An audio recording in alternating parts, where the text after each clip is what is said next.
5 नफिल नमाजें। इसके फजीलत के बारे में अगर आपको पता लग जाए तो आप कभी किसी को नहीं कहोगे मेरे लिए दुआ करना, और ना ही किसी के सामने हाथ फैलाओगे। नंबर 1, इशराक की नमाज। इस नमाज का वक्त फज्र की नमाज के 20 मिनट बाद होता है। जो कोई फज्र की नमाज पढ़े फिर सूरज उगने तक अल्लाह को याद करता रहे, फिर 2 रकात इशराक की नमाज पढ़े, उसे 1 हज और उमराह के बराबर सवाब मिलेगा। नंबर 2, हजत की नमाज। जब भी आपका कोई काम ना हो रहा हो या कोई भी प्रॉब्लम हो, आप 2 रकत हाजत की नमाज पढ़े और यकीन के साथ अल्लाह से दुआ मांगे। इंशाअल्लाह अल्लाह की तरफ से मदद जरूर आएगी और ये नमाज आप कभी भी पढ़ सकते हो। नंबर 3, सलातुल तौबा की नमाज। जब भी आपसे कोई भी गुनाह हो जाए 2 रकात तौबा की नमाज पढ़ो और अल्लाह से वादा करो आइंदा ये गुनाह नहीं होगा, अल्लाह आपको माफ कर देगा। नंबर 4, चाश्त की नमाज। चाश्त की नमाज का वक्त सुबह 10 बजे से जवाल तक होता है। इसमें आप 2 से लेकर 12 रकत तक पढ़ सकते हो। इस नमाज को पढ़ने से आप अल्लाह के और भी करीब होते हो। अल्लाह आपकी सुनता है, दुआएं जल्दी कबूल होती है, और हदीस में आता है जो पूरा 12 रकात पढ़ता है अल्लाह उसके लिए जन्नत में एक सोने का महल बना देता है। नंबर 5, तहज्जुद की नमाज। तहज्जुद की नमाज का वक्त ईशा से फज्र की अजान तक होता है, लेकिन सबसे अफजल वक्त होता है रात का आखिरी पहर, क्योंकि उस वक्त अल्लाह खुद पहले आसमान पर आता है और अपने बंदों का इंतजार करता है कि कोई दुआ मांगे और अल्लाह उसे कबूल करे। वीडियो को सदके की नियत से शेयर जरूर करें। 5 नफिल नमाजें। इसके फजीलत के बारे में अगर आपको पता लग जाए तो आप कभी किसी को नहीं कहोगे मेरे लिए दुआ करना, और ना ही किसी के सामने हाथ फैलाओगे। नंबर 1, इशराक की नमाज। इस नमाज का वक्त फज्र की नमाज के 20 मिनट बाद होता है। जो कोई फज्र की नमाज पढ़े फिर सूरज उगने तक अल्लाह को याद करता रहे, फिर 2 रकात इशराक की नमाज पढ़े, उसे 1 हज और उमराह के बराबर सवाब मिलेगा। नंबर 2,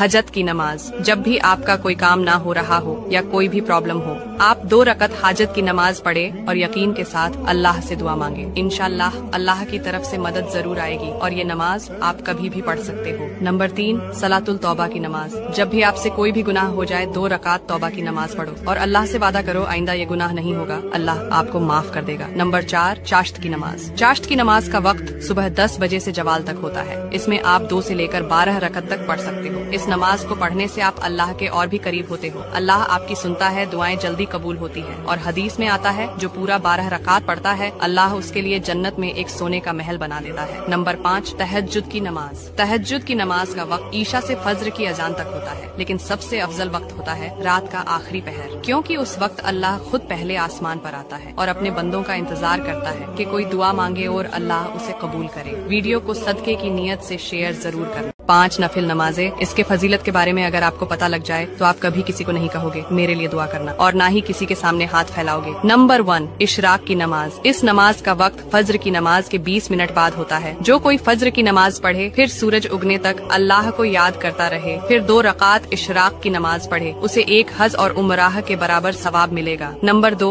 हजत की नमाज। जब भी आपका कोई काम ना हो रहा हो या कोई भी प्रॉब्लम हो, आप 2 रकत हाजत की नमाज पढ़े और यकीन के साथ अल्लाह से दुआ मांगे। इंशाअल्लाह अल्लाह की तरफ से मदद जरूर आएगी और ये नमाज आप कभी भी पढ़ सकते हो। नंबर 3, सलातुल तौबा की नमाज। जब भी आपसे कोई भी गुनाह हो जाए 2 रकात तौबा की नमाज पढ़ो और अल्लाह से वादा करो आइंदा ये गुनाह नहीं होगा, अल्लाह आपको माफ कर देगा। नंबर 4, चाश्त की नमाज। चाश्त की नमाज का वक्त सुबह 10 बजे से जवाल तक होता है। इसमें आप 2 से लेकर 12 रकत तक पढ़ सकते हो। इस नमाज को पढ़ने से आप अल्लाह के और भी करीब होते हो। अल्लाह आपकी सुनता है, दुआएं जल्दी कबूल होती है, और हदीस में आता है जो पूरा 12 रकात पढ़ता है अल्लाह उसके लिए जन्नत में एक सोने का महल बना देता है। नंबर 5, तहज्जुद की नमाज। तहज्जुद की नमाज का वक्त ईशा से फज्र की अजान तक होता है, लेकिन सबसे अफजल वक्त होता है रात का आखिरी पहर, क्योंकि उस वक्त अल्लाह खुद पहले आसमान पर आता है और अपने बंदों का इंतजार करता है कि कोई दुआ मांगे और अल्लाह उसे कबूल करे। वीडियो को सदके की नियत से शेयर जरूर करें।